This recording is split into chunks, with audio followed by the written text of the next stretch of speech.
Para poder explicar las propiedades y características de los seres vivos y así también entender cómo se llevan a cabo estos procesos a nivel celular y de organismos completos, es preciso entender las propiedades y la importancia del agua.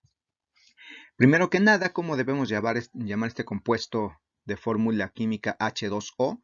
Hay varias propuestas. Algunos químicos prefieren llamarle monóxido de dihidrógeno. Personalmente, me parece que no es necesario, le podemos seguir llamando agua o su equivalente en cualquier otra lengua, y si es necesario hacer alguna precisión, dar la fórmula. ¿Por qué me resisto a llamarle hidróxido de hidrógeno o monóxido de dihidrógeno? Tiene propiedades que lo vuelven una sustancia sumamente particular. ¿Por qué es importante el agua? Se ha enfatizado mucho que el agua es el líquido vital, pero casi nadie nos dice por qué es vital, por qué es importante para la vida o por qué es indispensable para la vida. En primer lugar, el agua funciona como medio de reacción para los procesos biológicos, y eso es gracias a sus propiedades de disolvente. En el agua se disuelven solutos iónicos y compuestos polares, pero también incluso estas moléculas que no son polares o que se les llama hidrofóbicas son sustancias que se pueden dispersar en agua y formar agregados funcionalmente importantes. En segundo lugar, el agua puede participar como reactivo en muchas reacciones metabólicas. También participa como producto en otras tantas reacciones metabólicas. Simplemente pensemos en la ecuación general de la fotosíntesis para hablar del agua como reactivo, o la ecuación general de la respiración para destacar la importancia del agua como producto. Si no se nos ocurre algún otro ejemplo, podemos pensar en uno más elaborado, como las reacciones de deshidratación y de hidratación que tienen lugar durante el ciclo de Krebs para convertir el citrato en isocitrato. Vemos que hay un intermediario que debe ser primero deshidratado y después rehidratado para convertir un compuesto en su isómero y que pueda seguir siendo oxidado en las reacciones metabólicas. Y finalmente, pero no menos importante, el agua tiene una capacidad calorífica muy alta. ¿Qué quiere decir esto? Que se requiere de mucha energía para modificar la temperatura de una masa determinada de agua. Entre mayor cantidad de agua haya, mayor calor se necesita introducir o quitar al sistema para cambiar la temperatura. Esto favorece que el agua líquida generalmente mantenga una temperatura estable, aun cuando es irradiada con alguna forma de calor. Esto se aplica no solamente a las células y a los organismos completos, sino a ecosistemas completos. Repasemos las propiedades del agua. Primero, el color, el olor y el sabor es algo que nosotros aprendimos a reconocer o a notar su ausencia desde muy pequeños, y eso es porque no tenemos receptores particulares ni para el color, ni para el olor, ni el sabor del agua. El estado de agregación a temperatura ambiente, es decir, alrededor de 20 grados Celsius, es líquido, de hecho se mantiene líquida desde los 0 grados Celsius hasta 100 grados Celsius. El punto de fusión y punto de ebullición están tan separados entre sí, 0 grados Celsius y 100 grados Celsius, que el, el hecho que se tengan valores exactos 0 Celsius y 100 grados Celsius como marcas de punto de fusión y punto de ebullición se debe a que para construir la escala de temperatura Celsius, el investigador de apellido Celsius tomó como referencia el punto de fusión y el punto de ebullición del agua, y ahí dividió ese intervalo de temperaturas en 100 grados. Por eso podemos decir que la escala Celsius es prácticamente una escala natural para medir la temperatura. Otras propiedades del agua, como ya mencionamos, su capacidad calorífica se expresa en cuántas calorías se requieren para modificar un gramo de agua en, en un grado Celsius, y es de 1 caloría por gramo. La definición de caloría está dada con base en 1 gramo de agua. De nuevo, la importancia del agua destaca por sus propiedades físico-químicas. También se utilizó el agua como Como patrón para establecer la unidad de masa del sistema internacional, 1 litro de agua equivale a 1 kilogramo de agua. Esto a una temperatura de 4 grados Celsius, que es la temperatura en la cual tenemos la mayor densidad para este compuesto químico. Y por lo tanto nos da una densidad de 1 gramo por centímetro cúbico o su equivalente en múltiplos o submúltiplos de cualquier sistema de unidades.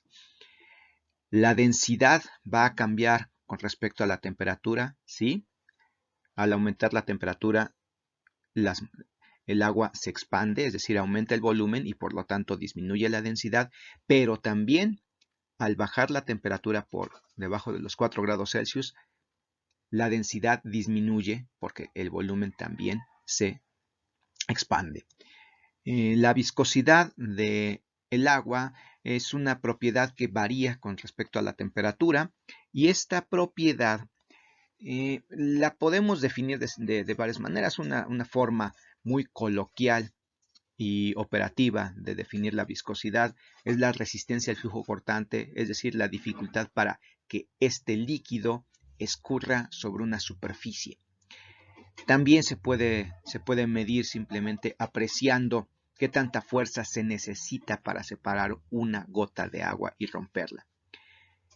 La constante dieléctrica es una propiedad que remite la dificultad es un poco más complicada la constante dieléctrica. La vamos a entender revisando un poco más de la estructura del agua, así que la dejo para después. Y el momento dipolar también lo dejo para después, pero estos son los valores de constante dieléctrica y momento dipolar. He exagerado mucho a veces sobre las propiedades del agua y se dice que es una sustancia única entre todas las que existen. Si se compara con otros compuestos de masa molecular similar, algo que es sumamente relevante es su elevado punto de ebullición con respecto a otras sustancias que tienen un peso molecular similar.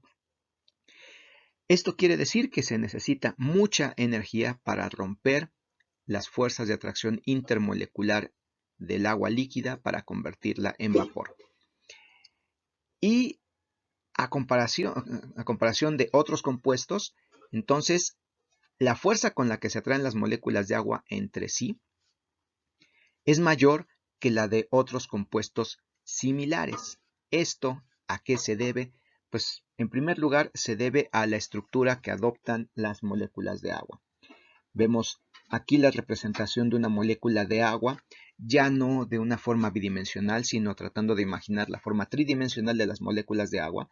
Está formada por un átomo de oxígeno, 2 átomos de hidrógeno, pero estos no están ubicados en una línea ni tampoco en un plano, sino que más bien la forma general es una estructura tetraédrica que presenta a los hidrógenos orientados hacia los vértices de este tetraedro imaginario con el oxígeno al centro, y lo que vemos aquí son los orbitales de los electrones no apareados del oxígeno.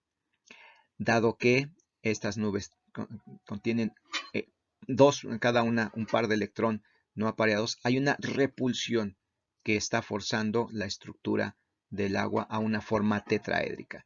Y esta es muy similar a la del amoníaco y también a la estructura del metano. Son moléculas que tienen una estructura tetraédrica. Si nosotros nos enfocamos a las energías de atracción intermoleculares de distintas sustancias, vamos a ver cómo la temperatura de fusión está estrechamente relacionada con el tipo de energías de atracción entre las moléculas. Hay varios tipos de energías de atracción. Vamos aquí a poner atención solamente en dos de estos tipos de energías de atracción, que son las atracciones dipolo-dipolo y las fuerzas de London. Las fuerzas dipolo-dipolo son las que se presentan en compuestos que tienen moléculas que presentan un dipolo, es decir, una distribución no equitativa de electrones lo cual favorece que haya una parte positiva de la molécula y otra parte negativa. Los dipolos pueden ser permanentes o pueden ser momentáneos. En el caso de los compuestos que tienen dipolos momentáneos, la energía de atracción debida al dipolo es muy baja. Y la energía de atracción que hay entre ellas y que contribuye a la condensación de estos compuestos son las fuerzas de dispersión de London, que simplemente se explican por el movimiento de los electrones que dejan momentáneamente desprotegidos a los núcleos, y esto ocasiona una atracción electrostática sumamente débil. Vemos que las fuerzas de London son más intensas en ciertos compuestos que en otros. Esto se explica por una propiedad llamada polarizabilidad de las moléculas. Cuanto mayor es la molécula, mayor es la probabilidad de una polarizabilidad, simplemente por el movimiento de los electrones. Y las fuerzas dipolo-dipolo pues van a ser más intensas en aquellas moléculas que tengan dipolos permanentes, como el cloruro de hidrógeno, el amoníaco y el agua. Y vemos que el agua de estas moléculas es la que tiene el valor más alto de energía de atracción debida al dipolo-dipolo, y la contribución de fuerzas de London es muy pequeña. Pero esto basta para indicar por qué es tan difícil o se requiere tanta energía para romper las atracciones entre las moléculas de agua. Hay una atracción intrínseca entre moléculas de agua, y también hay otra propiedad que nos va a permitir entenderlo, y es el momento dipolar. Las moléculas que tienen un valor alto de momento dipolar y que vemos que la línea de corte es alrededor del valor de 1.0 Davis, así se interpreta esta unidad, la de mayúscula como Davis, van a tener energías de atracción por dipolo-dipolo más altas. Entre mayor es el momento dipolar, mayor es la energía de atracción debida a un dipolo permanente en las moléculas. ¿Por qué el agua es líquida? Bueno, cualquier sustancia va a presentar un estado de agregación que va a ser resultado de la combinación de dos factores ambientales muy importantes: la presión y la temperatura. Si nosotros fijamos la presión a una atmósfera, que es la presión que se tiene a nivel del mar, entonces vamos a ver que el agua se va a mantener sólida durante un intervalo de temperaturas que está por debajo del 0 Celsius hasta 0 grados Celsius. En 0 grados Celsius, que está marcado como el punto de fusión del agua, conforme aumenta la temperatura, este sólido se va convirtiendo en líquido y va a permanecer líquido en un intervalo de temperaturas que a una presión de una atmósfera abarca desde 0 grados Celsius hasta 100 grados Celsius. Vemos que la frontera para convertir el sólido a líquido está en apenas una fracción muy pequeña de la escala Celsius, de 0.0025 Celsius a 0.01 Celsius, es donde ocurre la transición de sólido a líquido, y de líquido a vapor alrededor de a los 100 grados Celsius, cuando la presión es de una atmósfera. Pero si la presión sobre el líquido es mayor, entonces se va a requerir una temperatura mucho mayor para convertir el líquido en vapor. Y por el contrario, si la presión es muy baja, predomina el vapor, es decir, la fase gaseosa del agua. Así que pues el agua se mantiene como líquida gracias no solamente a la combinación de temperatura en nuestro planeta, sino a la presión ejercida por los mismos gases en la atmósfera. Esta pregunta tal vez la habían hecho en algún momento: ¿por qué flota el hielo en agua?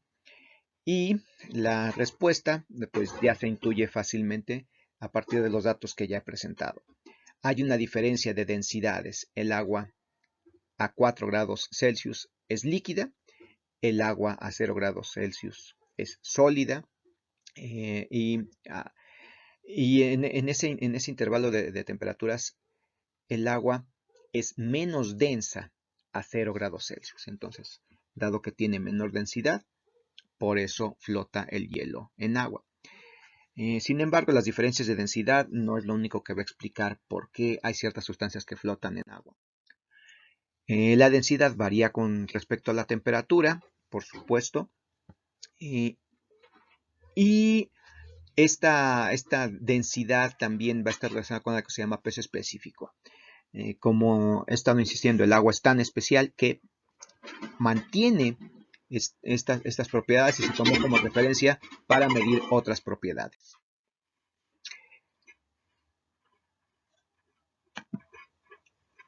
Aquí vemos un efecto en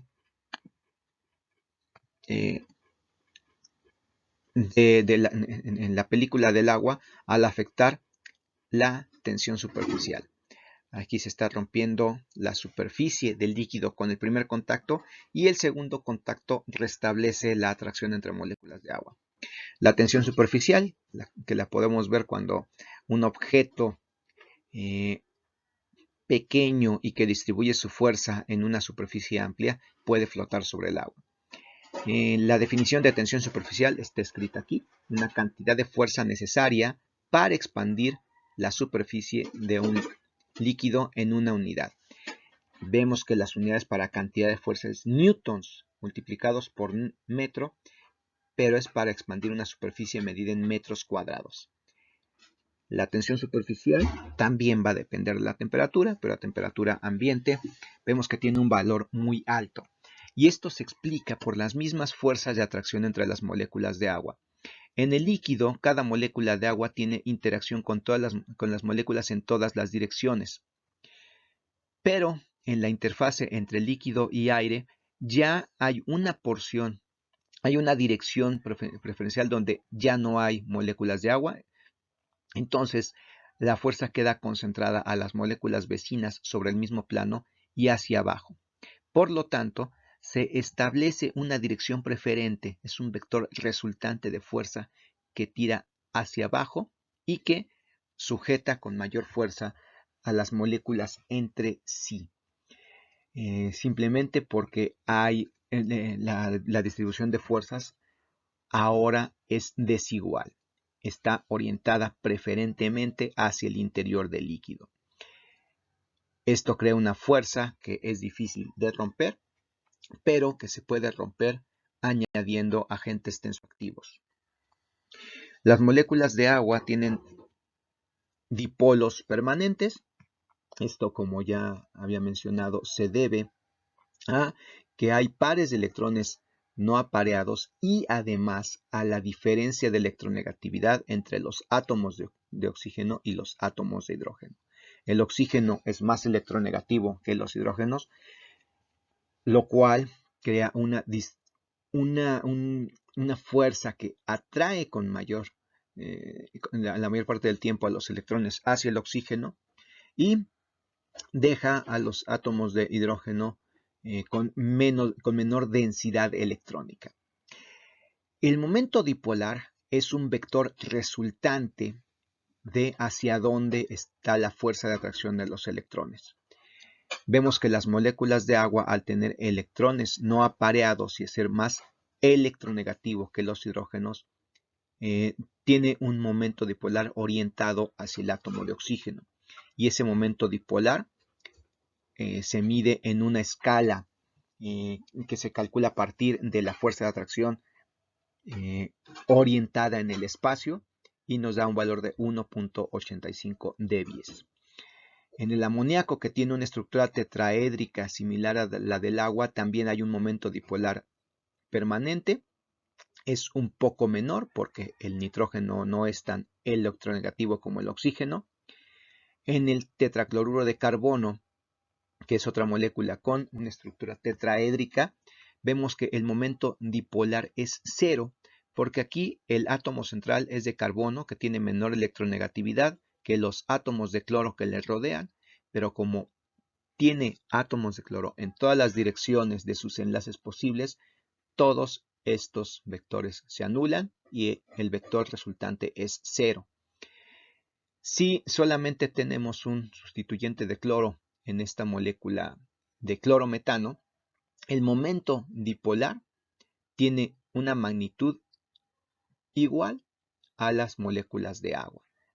Es decir, hay un vector resultante neto orientado hacia el átomo de cloro. La acetona, que también tiene un momento dipolar con el mismo valor que el agua, va a tener esta misma situación. Un átomo electronegativo que atrae con mayor fuerza a los electrones.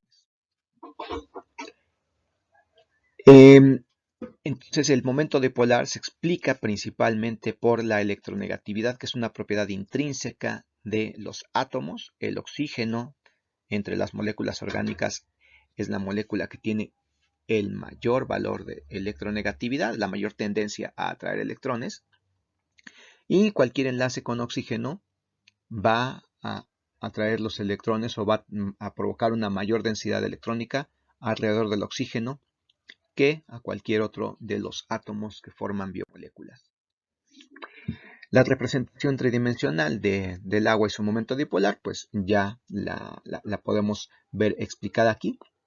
Se conocen con precisión tanto las distancias interatómicas entre los átomos de hidrógeno y de oxígeno, así como el momento dipolar que crea un dipolo permanente con cargas parciales positivas hacia los núcleos de hidrógeno y una carga parcial negativa en el oxígeno. ¿Qué es esto de carga parcial positiva y carga parcial negativa?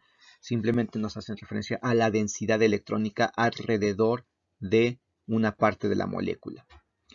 Y se dice que son cargas parciales porque no hay una transferencia neta de electrones de un átomo al otro, sino que es simplemente una mayor densidad electrónica. El ángulo de enlace entre hidrógeno e hidrógeno vemos que es menor a 180 grados, pero mayor a 90 grados, y esto es por la estructura tetraédrica de las moléculas de agua. No todos los compuestos que tienen oxígeno van a tener un momento dipolar. Por ejemplo, el dióxido de carbono que vemos aquí, vemos que tiene un átomo central de carbono, dos oxígenos hacia los lados. La fuerza y la densidad electrónica con la que se atraen hacia los oxígenos se cancela y no hay un vector resultante. Por consiguiente, o mejor dicho, el vector resultante vale 0. Para medir la constante dieléctrica de un material, lo que se hace es que se ponen dos placas conductoras, se aplica un voltaje y se mide la fuerza de atracción entre los conductores. Si se le introduce algún material, que puede ser aire, que puede ser teflón o puede ser agua, se mide la fuerza con la cual se atraen las placas conductoras.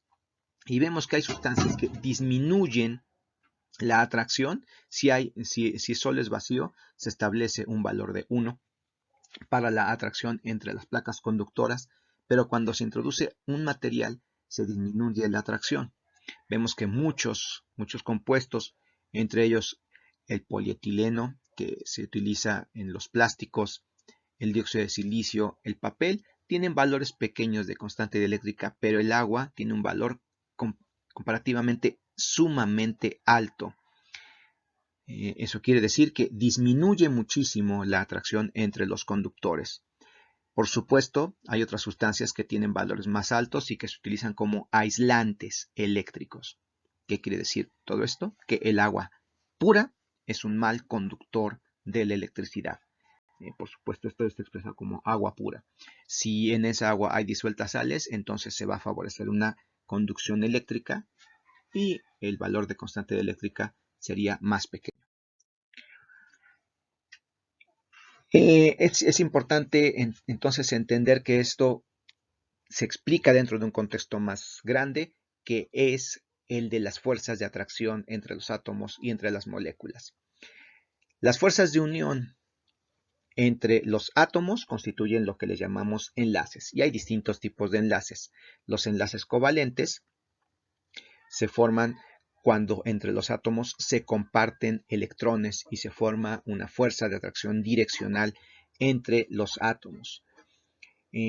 No todos los enlaces covalentes son iguales, ni hay una atracción de la misma intensidad, sino que hay enlaces covalentes que son muy fuertes y fuertes en el sentido que se requiere mucha energía para poder romper un enlace covalente. Por ejemplo, los enlaces silicio-oxígeno requieren mucha energía para poder romperlos. Carbono-flúor o el carbono con alguno de los grupos funcionales va a tener energías de enlace que requieren una cierta cantidad de energía alta para poderlos romper. Y otros que son más débiles, como por ejemplo este carbono con este grupo funcional. Y hay otras fuerzas de atracción que son no covalentes y que su magnitud es mucho menor porque se requiere menos energía para poderlos romper. Estas interacciones no covalentes son interacciones débiles, que son atracciones entre moléculas o entre iones y moléculas o partes de moléculas que van a contribuir a dar forma a las moléculas y a los iones, pero que continuamente se rompen y se forman. Entre estas fuerzas no covalentes, pues tenemos de varios tipos. Vamos a ver simplemente de manera rápida las fuerzas de atracción iónicas. Son las fuerzas de mayor intensidad medidas en cuánta energía se necesita para romper la atracción entre iones. Es la más alta. Los cristales de sal en estado sólido para poder romper la atracción entre los iones cloruro y los iones sodio se tiene que aplicar una energía medida en kilojoules por mol que puede ir desde 400 a 4000 kilojoules por mol. ¿Cómo podemos entender esto? Simplemente si nosotros tomáramos cristales de sal de mesa y las colocamos sobre un comal a toda flama, ese sólido no se funde y no se pueden romper las interacciones. Se requiere una temperatura mayor a los 400 grados Celsius, si no me equivoco está alrededor de 800 para poder fundirla y así romper la atracción entre cationes y aniones. Los enlaces covalentes no tienen una magnitud tan grande para poderlos romper, pero se forman por el apareamiento entre electrones para unir dos o más átomos.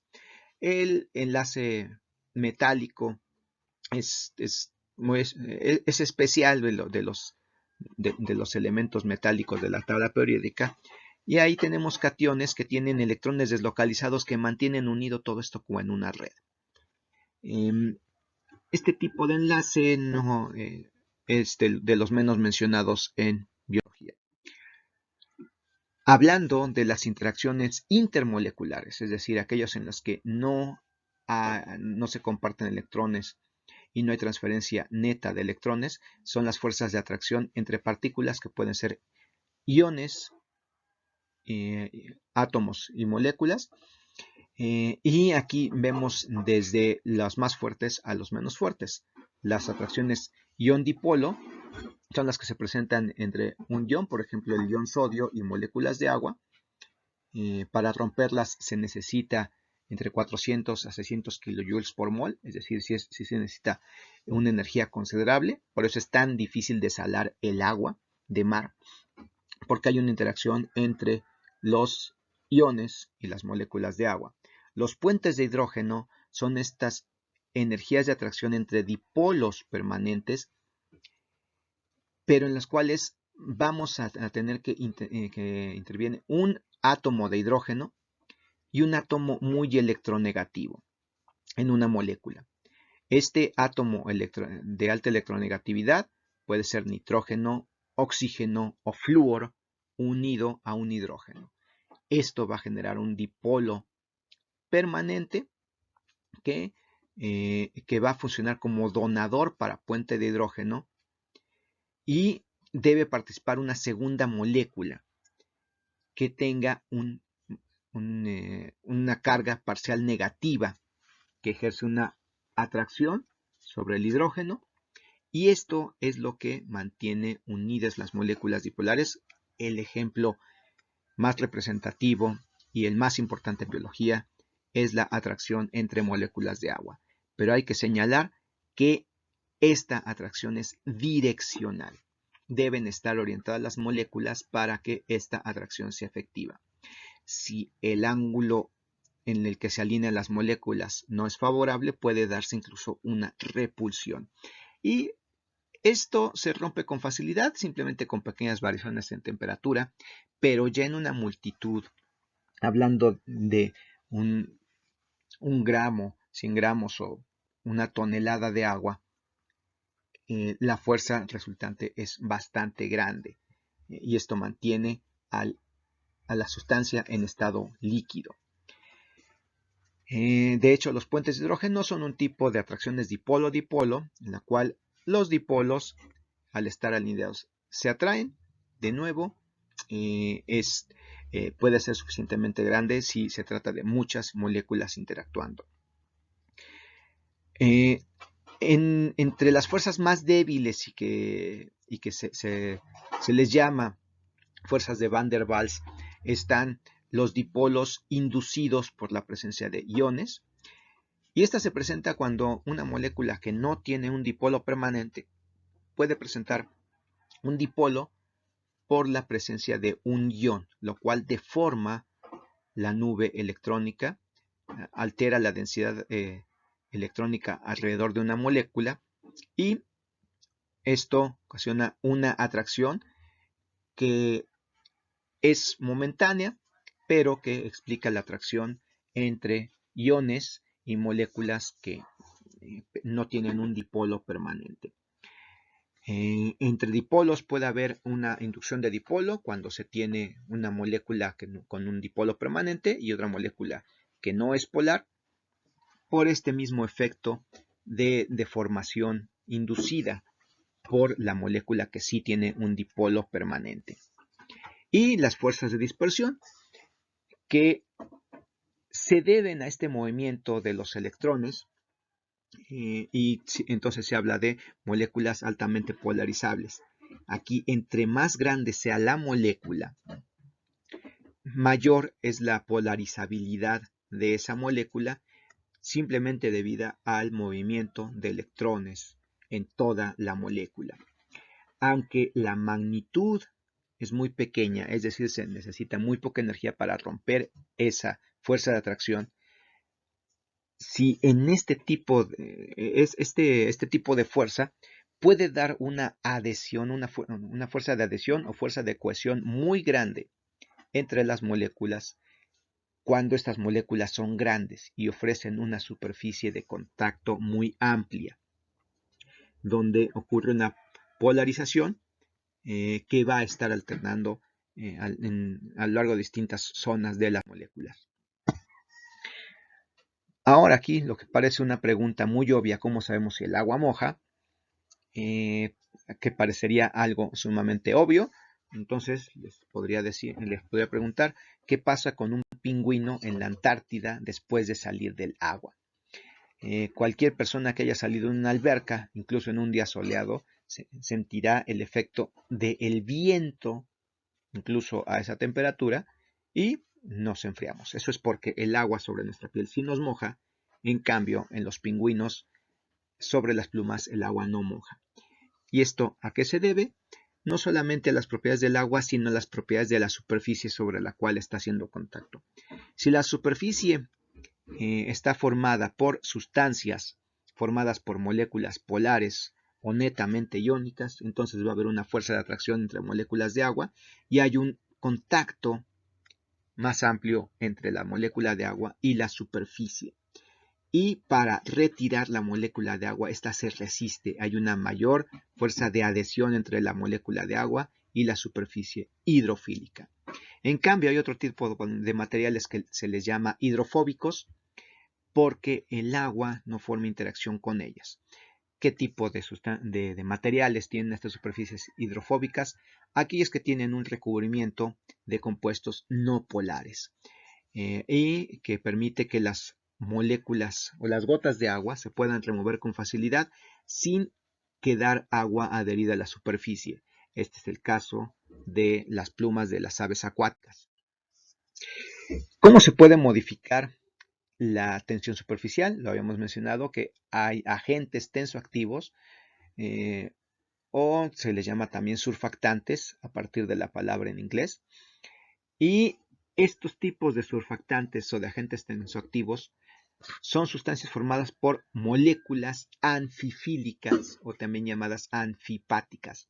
Anfi significa ambos, es decir, que tienen afinidad tanto por compuestos polares como por los compuestos no polares.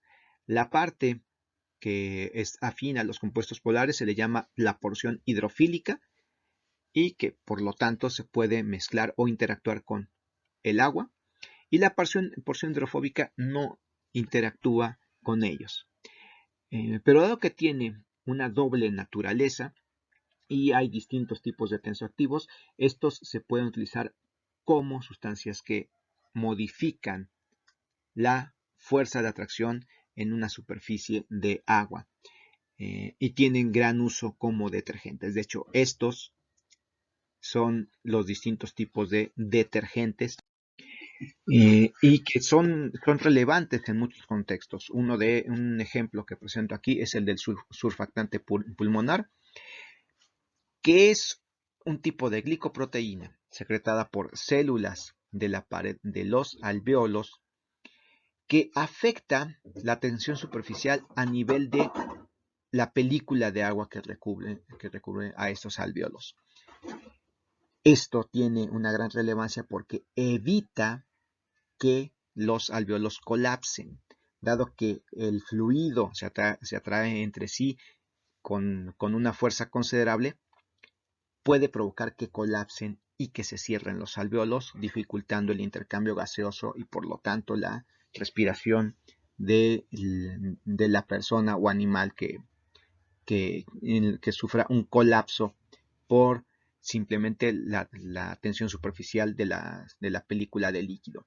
En cambio, el surfactante dispersa esta fuerza y permite que la pared alveolar se mantenga estable y expandida. Los jabones, ¿cómo limpian?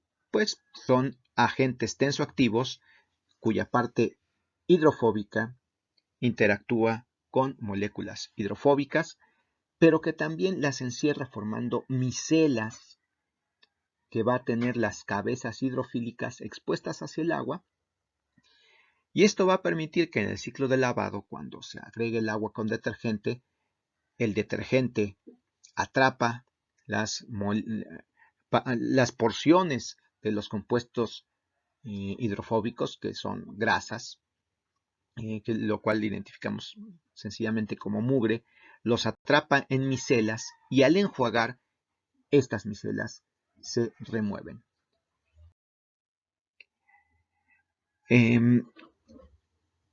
Pongo esta imagen, este meme, para ilustrar que hay sustancias a las cuales se les llama hidrofóbicas, pero no es que en sí la sustancia, como las que están ejemplificadas aquí, el colesterol, la vitamina D, los triglicéridos, ciertos aminoácidos como la isoleucina, a estos se les clasifica como hidrofóbicos, pero no es porque le tengan miedo al agua, sino porque el agua los rechaza de su estructura. El agua mantiene su estructura por interacciones de puentes de hidrógeno, y si no puede formar puentes de hidrógeno con este tipo de sustancias, las excluye. Cuando intentamos mezclar aceite en agua, no se mezcla. Y no es simplemente por una diferencia de densidad, que es cierto, los aceites son menos densos que el agua, pero la principal razón es porque el agua excluye de su estructura tridimensional a estos compuestos que les llama hidrofóbicos. Y hay sustancias que se les llama hidrofílicas porque se pueden mezclar en agua.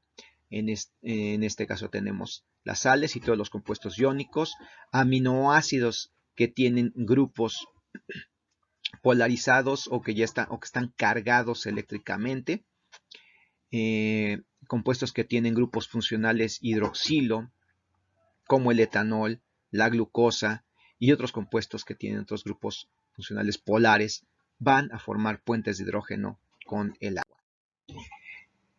El efecto hidrofóbico va a ser muy importante para explicar la función de proteínas, porque estas sustancias que están formadas por moléculas que no interactúan con el agua van a tener a moléculas de agua rodeándolas, formando una especie de reja o de cubierta con moléculas de agua altamente ordenadas alrededor de estas sustancias. En este caso se ejemplifica una proteína y su ligando, que puede ser un receptor y una hormona peptídica.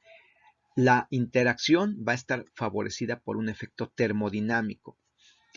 Cuando dos moléculas hidrofóbicas se atraen entre sí, entonces hay menos agua, hay menos moléculas de agua ordenadas alrededor de ellas. Si nosotros nos ponemos a contar cuántas moléculas de agua ordenadas alrededor de la proteína y del ligando por separado, son más moléculas ordenadas que cuando éstas se atraen y forman un continuo. Esto es entonces importante para explicar las interacciones entre proteínas que son mayoritariamente hidrofóbicas en mucha porción de su superficie y sus ligandos. Finalmente, el agua también es importante porque en el agua se disocian ciertos electrolitos que actúan como ácidos o como bases. La teoría de ácidos y bases de Arrhenius establece esto. Después, la teoría de Bronsted-Lowry nos permite ampliar la definición a sustancias que actúan como donadoras o aceptoras de protones. Y qué tan ácido, qué tan alcalina es una sustancia, lo vamos a medir con una escala de pH. Esta escala de pH, que va desde 0 hasta 14, va a tener el punto medio en 7 y el pH de 7.0 es el pH neutral. ¿Por qué? Porque hay la misma concentración de iones hidronio, que son los responsables del carácter ácido de las sustancias, que de iones hidroxilo, que es el responsable del carácter alcalino de las sustancias cuando se mezclan en agua. Para el pH tenemos estas ecuaciones que lo definen. pH es el logaritmo negativo de la concentración de iones hidronio. El pOH, el logaritmo negativo de la concentración de iones hidroxilo. La suma del valor de pH y de pOH de una sustancia en solución acuosa va a ser igual a 14. Y esta última ecuación se utiliza para la preparación de amortiguadores de pH. El pH entonces va a quedar fijo a partir de una proporción entre un ácido y su base conjugada en una concentración que esté relacionada con el pKa del sistema conjugado ácido-base. Pero bueno, esto será explicado en otra ocasión. Para dar un ejemplo de la importancia de los amortiguadores en sistemas biológicos, los mamíferos contamos con un mecanismo amortiguador de pH, de hecho con varios, pero este es el que actúa a nivel de la sangre y es el sistema amortiguador entre el ácido carbónico y el bicarbonato. En esto interviene el dióxido de carbono, que es el producto metabólico de la respiración, que al mezclarse con el agua en el ambiente acuoso va a producir ácido carbónico. Y este ácido carbónico se disocia de manera reversible en iones hidronio y iones bicarbonato. Esta disociación del ácido carbónico reversible es la principal responsable de regular el pH fisiológico en la sangre. El ion bicarbonato es la base conjugada del ácido carbónico, de esta primer disociación del ácido carbónico. Y esta reacción de disociación tiene un pKa a temperatura corporal de 6.1. Es decir, que simplemente controlando las concentraciones de ion bicarbonato y del ácido carbónico en sangre, lo cual depende de la producción de CO2, va a mantener el pH oscilando una unidad por arriba y una unidad por abajo del valor de pKa. ¿Esto cómo se regula? Los cambios metabólicos van a afectar la generación del bicarbonato dependiendo de la tasa respiratoria que va a producir dióxido de carbono. Recordemos que la producción inicial de ácido carbónico depende de cuánto dióxido de carbono se produzca. Es decir, entre mayor sea la velocidad de eliminación de dióxido de carbono simplemente por la ventilación pulmonar, se va a contribuir a mantener el pH sanguíneo. En situaciones de insuficiencia respiratoria y de acumulación de dióxido de carbono, entonces se va a producir más ácido carbónico, esto se va a acidificar y por lo tanto el pH baja. Por otro lado, cuando hay una hiperventilación y el dióxido de carbono se expulsa con demasiada rapidez, el pH se alcaliniza. Estos son los dos principales factores que regulan el pH de la sangre, la tasa respiratoria. ¿Por qué? Pues aquí vemos la representación de un alveolo donde ocurre un intercambio de gases de dióxido de carbono por oxígeno a través de la sangre. La hemoglobina que transporta el oxígeno va a ser la principal responsable de la oxidación del combustible celular en las mitocondrias de todas las células, de todos los tejidos del organismo.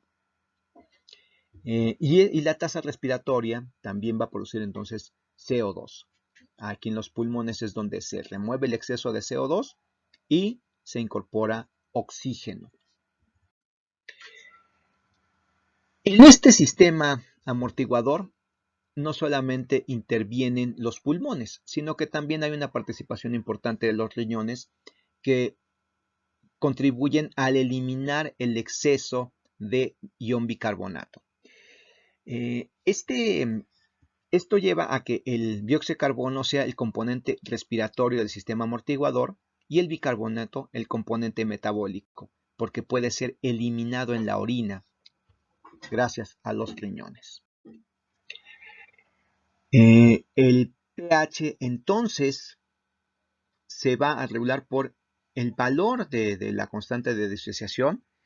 Esta es una curva de titulación de pKa a una temperatura distinta a las condiciones fisiológicas. En condiciones fisiológicas, como ya mencionamos, el pKa está mucho más arriba por 6.1. ¿Por qué? Porque la disociación depende de la temperatura. Esto ya llevado a las condiciones fisiológicas, la curva de titulación, que bueno, aquí está invertida la posición de los ejes, el pH con respecto a las concentraciones de bicarbonato y de ácido carbónico, va a oscilar entre 7 y 8, dependiendo este balance respiratorio y metabólico en el organismo huésped.